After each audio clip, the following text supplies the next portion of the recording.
So hello everyone, welcome to Radar Talks, where we talk about their work with the digital marketing professional. My name is Betül, I'm from Radar, and today our guest is Melanie Diesel, founder of Storyfuel, international keynote speaker, storyteller, and recognized as one of the world's leading experts in native advertising and branded content.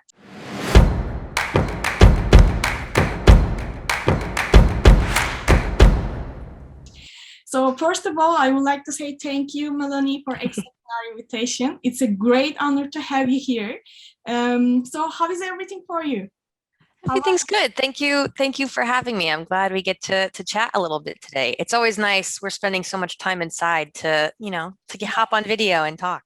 Yeah, exactly. I hope we will get back to the normal life as soon as possible, and we will be able to see each other face to face. That sounds great. So, we as Radar team, like we know you personally, I've been stalking you, but not in a like psychotic way. When I came across Storyfuel, you became a very inspirational person to me, and you're really expert what you are doing. But for our listeners who don't know you very well, what can you tell about yourself? Yeah, so my background is actually journalism. So I studied journalism. I always thought I would be a reporter and a writer in a newsroom somewhere. But I found my way into the marketing world. And so I've really spent most of my career kind of taking those learnings from, working as a journalist and applying them in the world of marketing, advertising, copywriting, all of that. So I worked at the Huffington Post, where I helped build their branded content team. I was the first editor of branded content at the New York Times. So I helped build out T Brand Studio doing branded content there. And for the last, I guess, 6 or so years, I've been out on my own running Storyfuel and working directly with brands and publishers to help them get their branded content team set up. That's a perfect, you like many great achievements in your career. So, and also your book came out in 2020, right? And it became a bestseller in like different categories on Amazon. That's a great achievement. Congratulations. I got your book and I'm still reading it. I have 2 chapters left, but I appreciate what you like mentioned there. It's really insightful for everyone. So glad to hear it. It's a kind of like different. I'm gonna ask you kind of different questions. So when we are telling journalism and storytelling and marketing, it sounds like it's 2 different words. Like how you combine those 2 words together?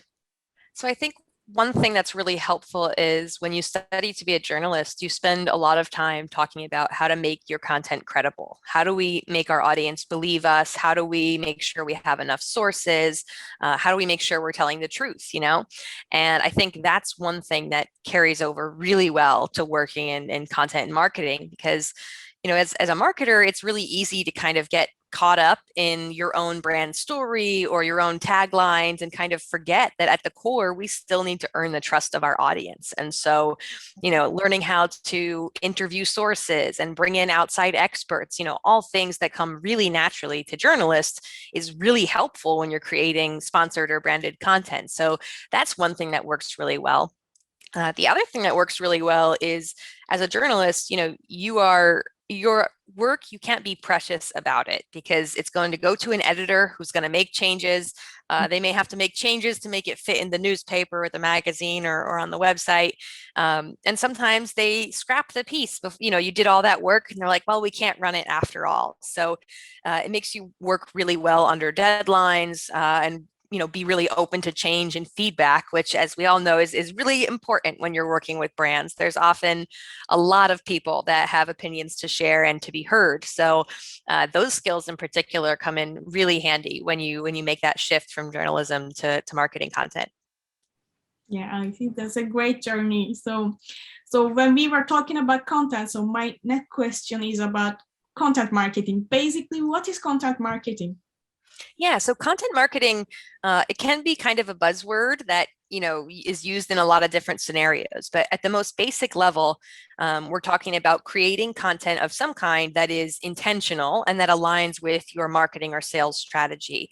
And content itself is sort of a big word, but anything that we're creating to share a message with our audience. So your content would include, videos that you make, blog posts and articles that you write. You could put your copy into that category if you want on your website, emails that you send, anything really where you're trying to share a message with your audience. That's probably content. That's usually a good test. I see. So what qualifies as a content? Like what makes a great content?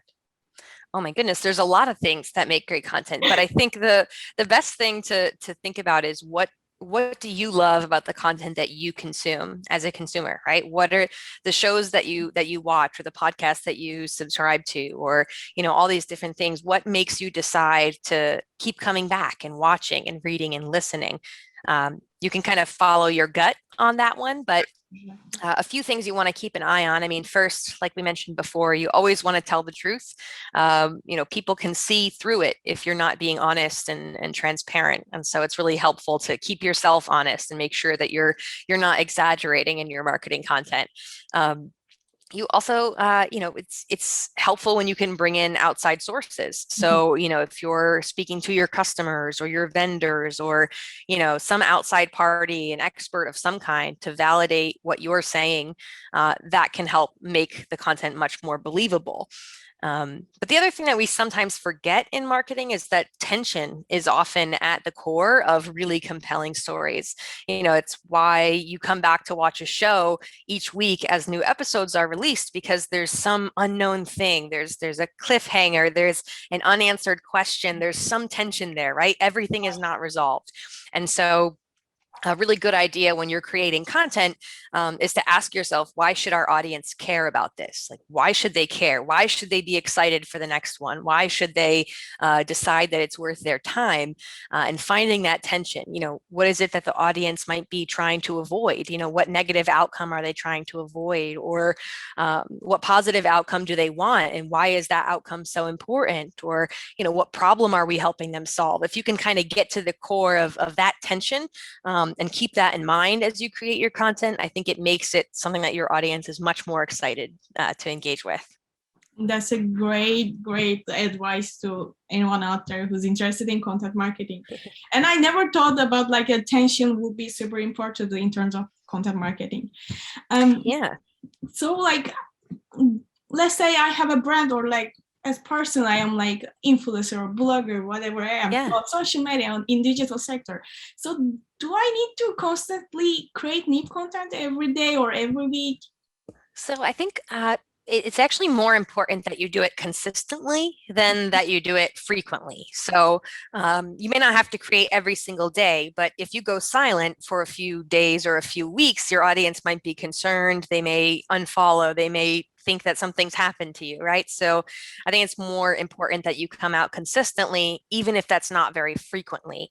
A really good example, excuse me, that I like to share for this is Game of Thrones was a huge show. Everyone loved Game of Thrones, right? And when the episodes came out, we always knew it was, at least for us here in the US time zone, it was every Sunday night. You were ready, like you knew it was coming.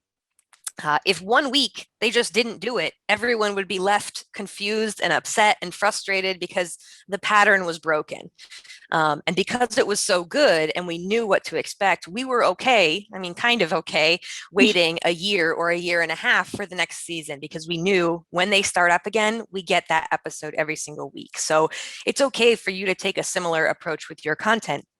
Maybe you don't have the bandwidth to post every single day or write a new blog every single day, but do it once a week. Make sure your audience goes, every week hearing from you a little bit. Or if you have an email newsletter, send it out on the same day of the week around the same time so that they know when to expect you. Find a way to be consistent and worry less about how frequent the content is coming out. And truthfully, I think some of the best content takes a little bit more time to create. And so, it's okay to turn down the frequency in favor of spending some more time and putting consistently good content out there. See, that's a great point. So, and like, let's say I'm doing all the things and how can I measure the success of my content marketing efforts? Like are there like some KPIs that say key indicators or something else I should take care of?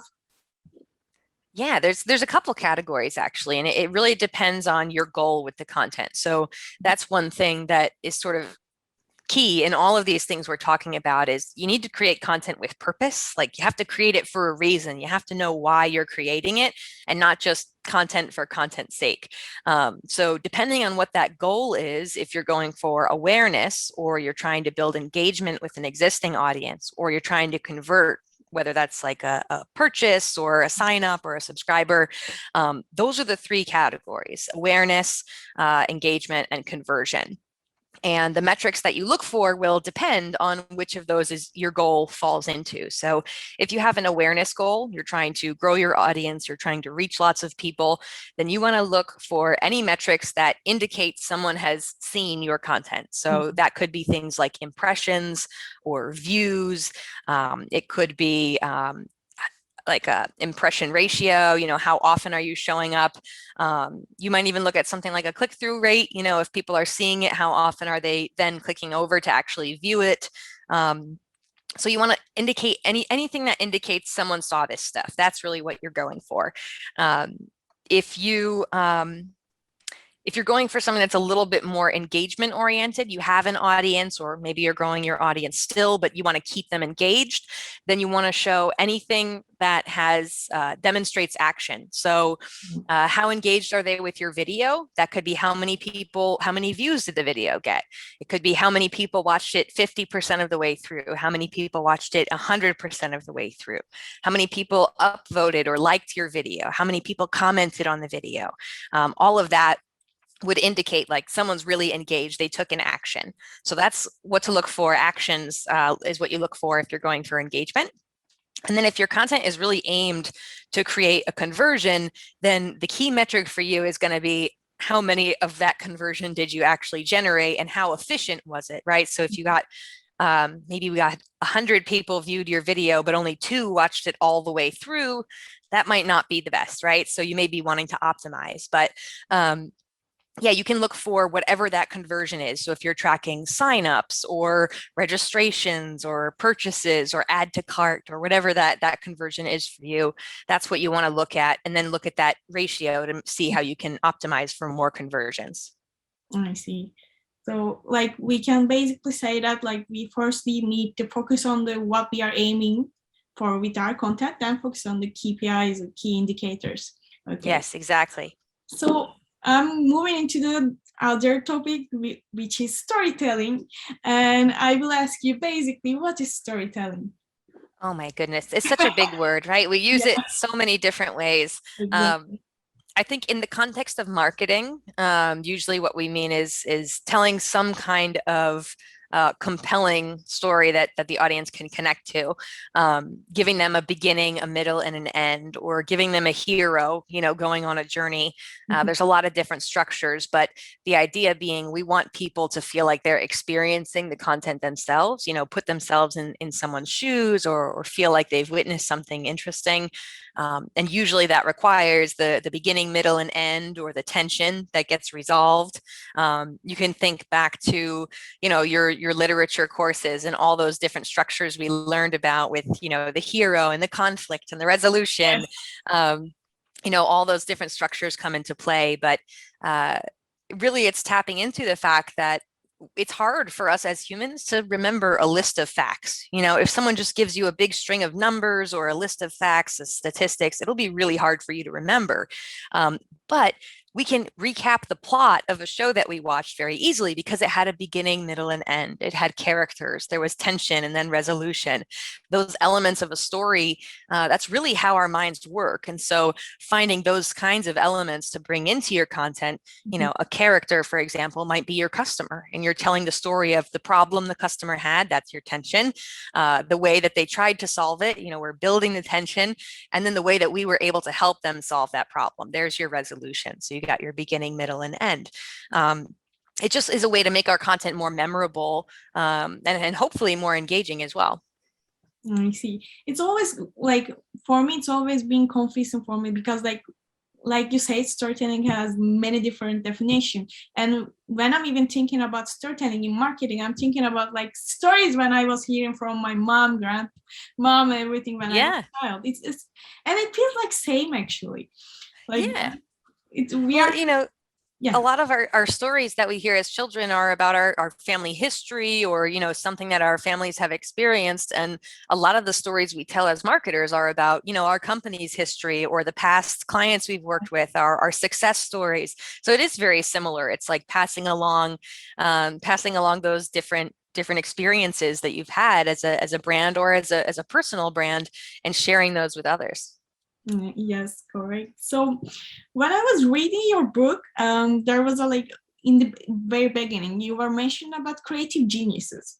And there were names we know, like famous people like Steve Jobs, Beyonce, and like it attracted me, like it hit me my brain. Like I thought maybe they can be storytellers, but it's still confusing for me because they are not actually storytellers. They are not doing that Yeah. job. So, but like, can we say that creativity they have makes them storytellers? I think storytelling is a choice in many cases. I think someone can be creative without necessarily having to tell a story. But I do think when we look at people who are creators, they are often telling stories in their own ways. So, Beyonce, when she makes a music video, I mean, she is giving us that same thing. There's characters and beginning, middle, and end, and there's some sort of tension, right? Mhm. Same thing with a song, a song about a breakup or a song about love. You have emotion and you have the different characters and all that. So I do think there's ways to build story in there. um, Someone like Steve Jobs, probably not the most natural, storyteller that comes to mind, but when you think about the brand that he helped build for Apple, it is kind of a story in terms of there's all this technology, it's too complicated. We're going to make it simple. We're going to make it beautiful, right? So it's sort of like there's a situation, there's a problem, and here's our solution. There is still sort of some of that story element in there, but I think there's lots of people who are creative in terms of finding unique solutions that maybe they're not, telling a story or they're not sharing it with a story, but they probably could be, and that might make it a little bit more effective.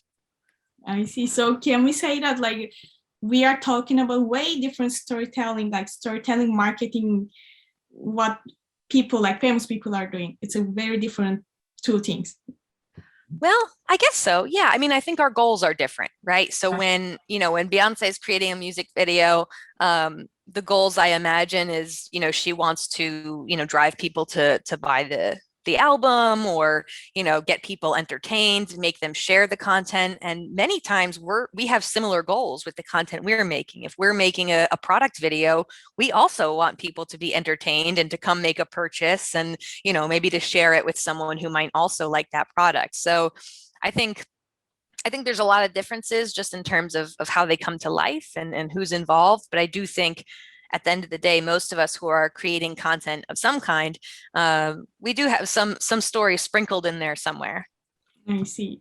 So my next question is like, how can we use storytelling in less branding related ways? So what I'm meaning by that, maybe you will remember, like while ago, Nike published an animation of football players. They were playing football. Then there was another like robotic system against the football players and etc. But we can guess from the very beginning of that video, it was Nike. Or like let's say Apple, they have a super, like you said, they have a super like simple marketing approach, and we can literally tell them when we are looking at their advertisement, we can tell that yeah, it's Apple. So is there any way like we can like, or let me correct my question, it just came to my mind, is it like okay to do that storytelling like really branded related, or is it good to be having like storytelling marketing less branded related ways? I mean, is it good to touch the people's emotions or like that tension? Which one is better? I think, again, it just depends on your goals. I think for brands like Apple and Nike and Starbucks and Coca-Cola, these big brands that we all know, they've provided enough value and entertainment to us that we're a little more tolerant when they're heavily branded, because we know they're generally bringing something good anyway, right? The reason we don't mind the Nike commercial being so branded is because we know Nike makes great commercials. We're going to see something cool, right?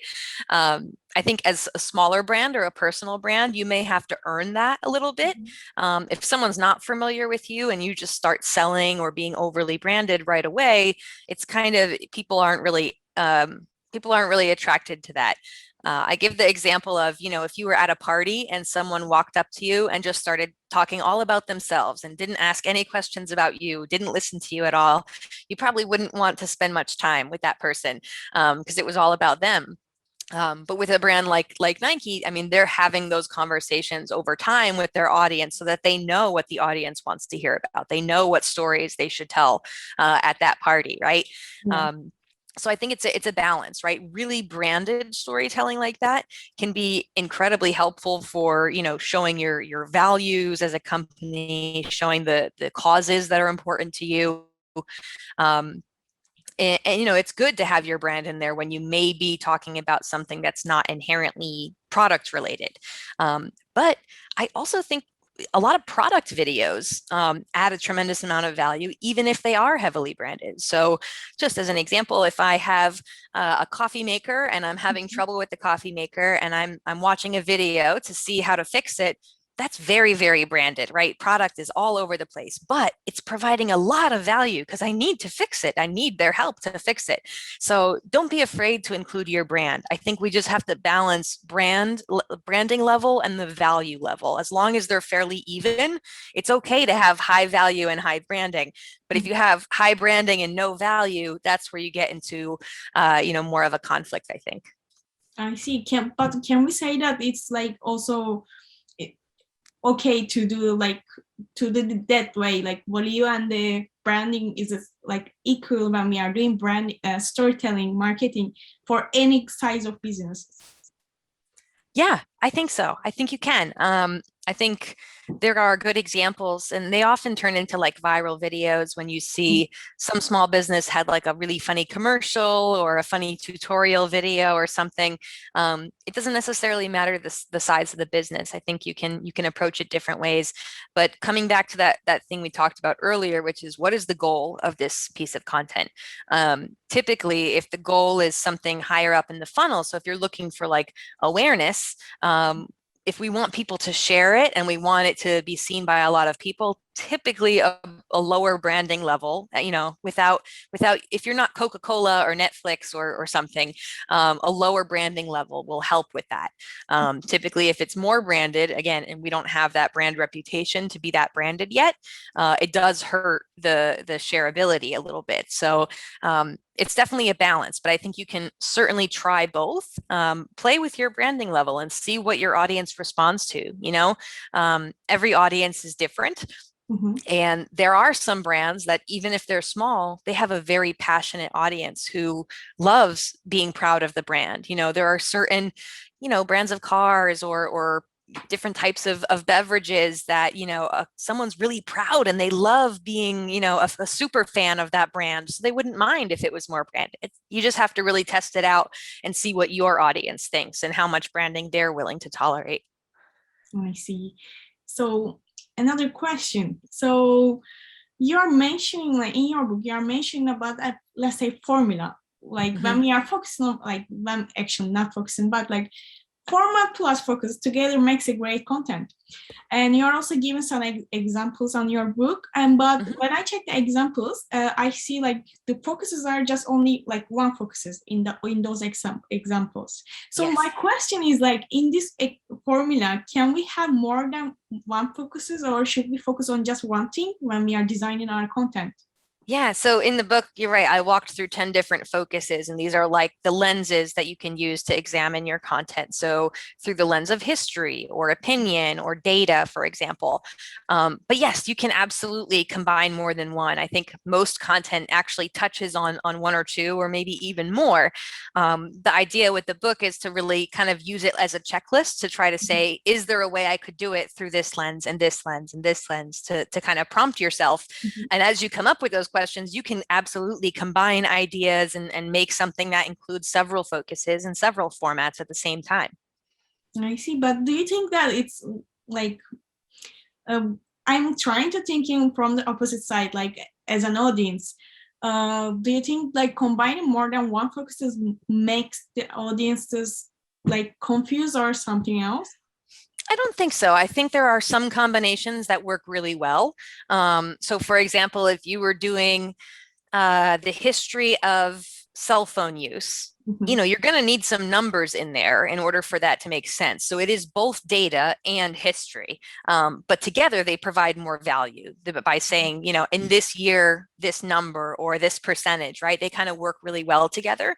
But yeah, if you do feel like you're kind of putting too many pieces together, if it's getting tough for you as the creator or as the brand, to keep it organized, to keep it feeling consistent, then that's a good sign that you should probably break it out into separate pieces. I see. So my next question is like you're also mentioning about like most of the people, even myself, we are focusing on first format, not the focus, and when we are creating our stories. So Yeah. and like even I know myself, I'm thinking firstly when I'm trying to create my content or especially storytelling, I'm thinking about the format, what it should be. And Yeah. after your book, I realized that I'm making a mistake, but it's super hard to like prevent this behavior. Like, is Yes. there any specific way? Even right now, yeah, I read your book, but there are so many people out there, they don't read or they are not aware of your book, this formula, Yeah. anything. And what should I do to prevent this behavior? Well, I don't think you have to prevent it all the time. I think the more you're aware of it, it becomes a little easier to make sure you're not making a mistake. What we're talking about with the format is essentially when you get a package in the mail and it's very clear that they picked the box before they knew the tiny object that was going in it. And so you have this gigantic box with a very small product in it. We can kind of give our audience that same experience where we've given them something that is delivered in a way that's not the most efficient. So if you're aware of that, you can probably catch yourself and know that, okay, I thought this would be a podcast, but maybe it should be an article, or I thought this would be a video, but it probably needs to be an infographic or something. It's a useful exercise to try to encourage yourself to think of the story first and then to ask what's the best way to bring it to life. Um, it is tough, but I think you can also do it at a higher level. So, for example, when you were coming up with radar talks, I imagine your plan was, well, we want to talk to experts and we want to share their thoughts with other people. And so even if you didn't know, you really did probably think of that focus first, that you were like, okay, we're going to do interviews. And if we're going to do interviews, then like video and audio is probably a good way to do it. So once you're kind of aware of that, like, let me make sure that this story fits in this format. It might be okay that it comes to you first as a format, as long as you're doing that check to say, is this a good match? I see. I'm gonna do this. Thank you for advice, Melanie. Yeah. So we are talking about stories, but let's say like in marketing, especially when I'm seeing like many examples about storytelling marketing, I see like most of the stories about like not about, let's say, but touching the people, like, or the heroes are people, not items or other Yeah. things. Hmm. Can we say like should be the story about the people? I think people focused stories are some of the most compelling stories because they're so relatable. When you're reading a story or seeing a character in a show, even, you can't help but find similarities between that person or differences, right? Like, that's, oh yeah, I've felt that before, or I had that same challenge, or I have three sisters too. You just see those connections in people. And so as marketers, when we include people, whether those are like customers or employees or anything else, we're giving our audience a chance to relate to us better. And that works really well. It kind of helps build the relationship. So I always encourage people, the more people you can include in your stories, the better, because you're inviting more and more of your audience to feel like they belong, like they are similar to you and your customers and your employees. And that familiarity is really good for loyalty. I see. So can we say that like one of the things makes a great story is should be about people? I think so. Yeah. I mean, most of the good, I can't even think of one that doesn't, although if someone knows, let me know. But I think all good stories have a character, at least one. It's hard to have a movie or anything that doesn't have a character. It doesn't have to be human. It might be an animal or a monster or an alien, but there has to be a character, right? And that's Mhm. I think those characters can be our customers, our employees, members of our community, um, anyone really, but bringing those characters into the brand stories you tell is really important. So to give you like a really tangible example, if you have a new product launching, of course, you need to talk about the features and the benefits and talk about the product, but you should also talk to the designer who created the product or the sales team that is excited to share it and why are they so passionate about this project, and the founder of the company and what does it mean to be to have this new product finally being released. There's people involved in every story that you want to tell, so just find those people and bring them in. I see. So are there anything else that makes a great story after Oh like my deciding goodness. character? Yeah, there are lots of Yeah, like we could talk all day, but I think those are some of the key ones. We talked about tension and why it's yeah. important to find why the audience should care. We talked about characters and how you need to keep people in there so there's more to relate to. Those characters can also be outside experts when we bring in outside sources. That adds credibility to our content, which is really helpful. And I think just again being aligned on your goals and making sure that I'm creating this for a reason and that this story matches the format I'm going to deliver it in. I think if you get those bases covered, you're probably in a pretty good place. Good. Nice. Those are really great like advice for anyone who's interested in storytelling marketing. I'm also like taking notes in my mind how I'm gonna use it and apply to my job directly. Love it. So for me, like we are really creative person. You like started on your business, you came to this point. So what inspired your creativity? Mm. I think creativity and inspiration can come from a lot of different places. For me, I am a collector of knowledge. I really like to learn new things. Like if I could just be in school until the day I die, I'd probably be happy. So for me, I'm always reading different books, watching different documentaries, just trying to learn about things. And I find that I find inspiration in things that are not about marketing. When I'm watching science fiction or reading a book about, I don't know, history or airplanes or something, something just clicks because it's looking at something through a different perspective. And so I always encourage people, if you're trying to have different outputs, you want to come up with new ideas, then you need to have new input. You have to get new information, new ideas, new perspectives, new music, food, take a new walk on your way to work, just find something new to bring in. And that's going to help you create and combine things so that you have new output as well. I see. I was gonna ask you where we can find the inspiration when we are like creating new things, but you already answered it. So we should focus on new things, new outcomes, then it will bring the creativity. Exactly.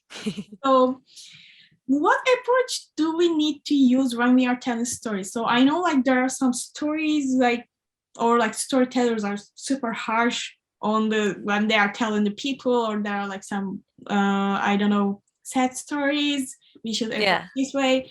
But like basically, like let's say we're gonna tell a normal common story, and what kind of approach do we need to use? So I think the approach can vary based on, is this a very important story? Is this, again, is it a sad story? I think choosing the right voice and the right tone, depending on your goal, is really important. But it also has to be what's natural for your brand. There are some brands that have a very casual voice. They talk like they're your best friend. They're very conversational. And so they would want to approach things that way, not be too formal, not be too, too scripted, for example.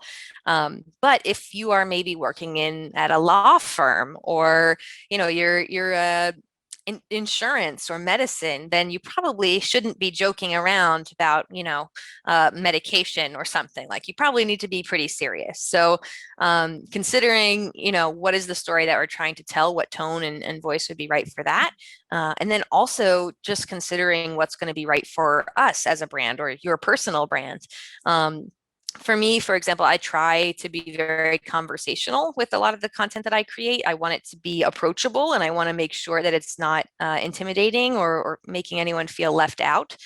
Um, so the way I approach things is to try to think, well, what does somebody need to know to understand this, and how can I provide everything they need to know? So I think that understanding, again, of what are we trying to do here, can really give you a lot of guidance about the approach you should take. Are you trying to teach people? Well, then you should probably approach it in somewhat of a formal and, orderly way so that they understand. Are you trying to get people to empathize? Maybe you're working for a charity or a nonprofit, and you need people to really emotionally connect with you. Well, then you should probably take a more human, a more emotional approach. I think it's really just matching up all those different things, your brand, your purpose, and then, what's going to make the most sense for your audience for that story.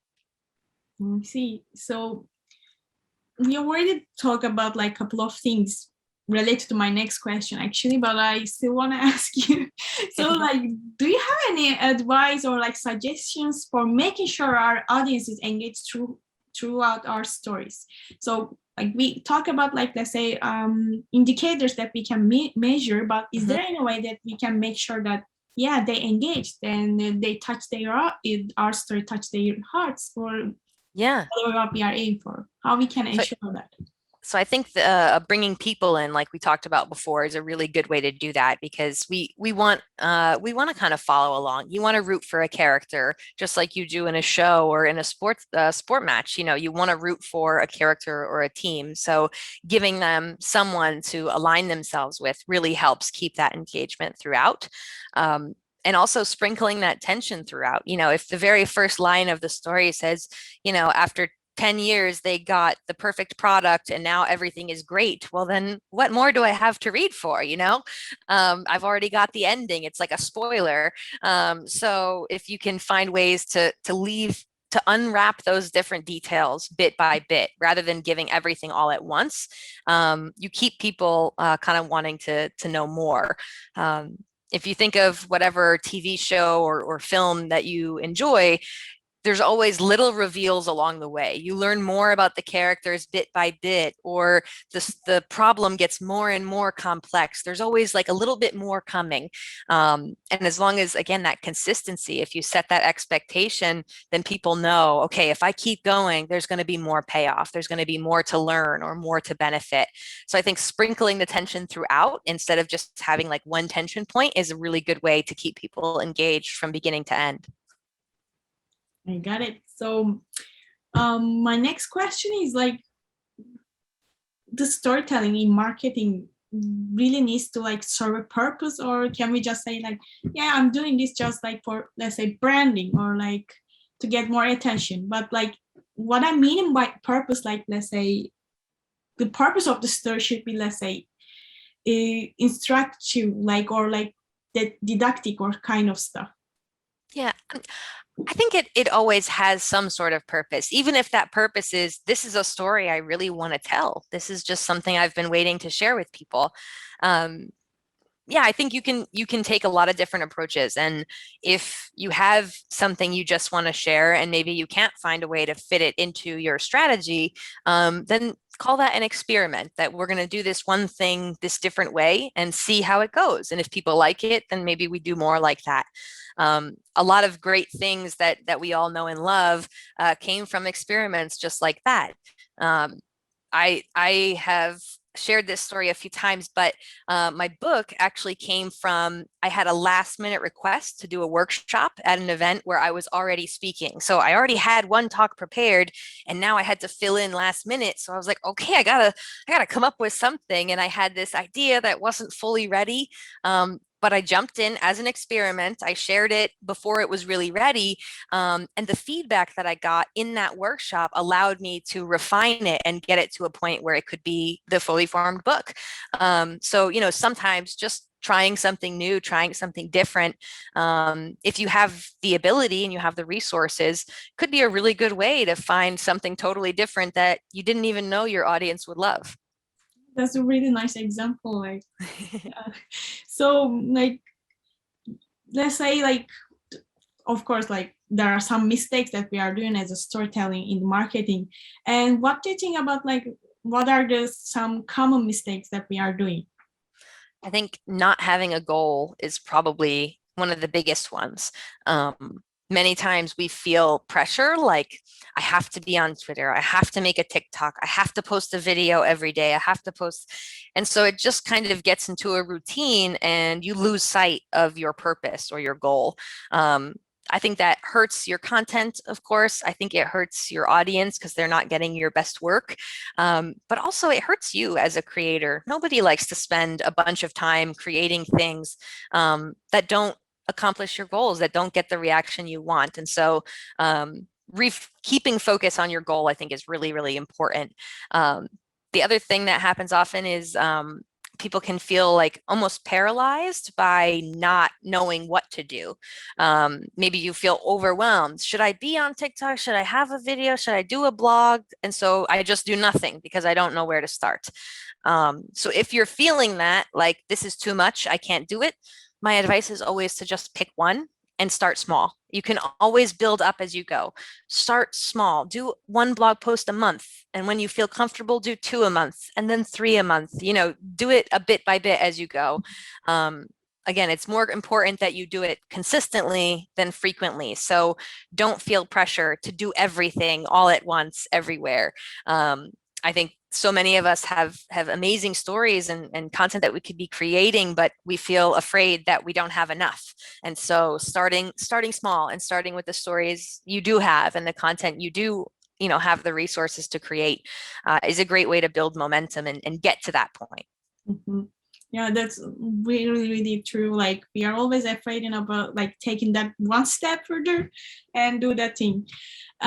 So can we like does storytelling have an expiration date? Like can we say, yeah, we made that storytelling in our like as our marketing strategy, and it's right now expired because the world has changed or our generation audience has changed. It's expired.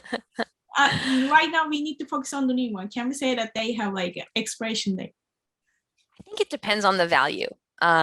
I think, if you are creating a walkthrough of a product and the product doesn't look the same anymore, then that's probably not as helpful.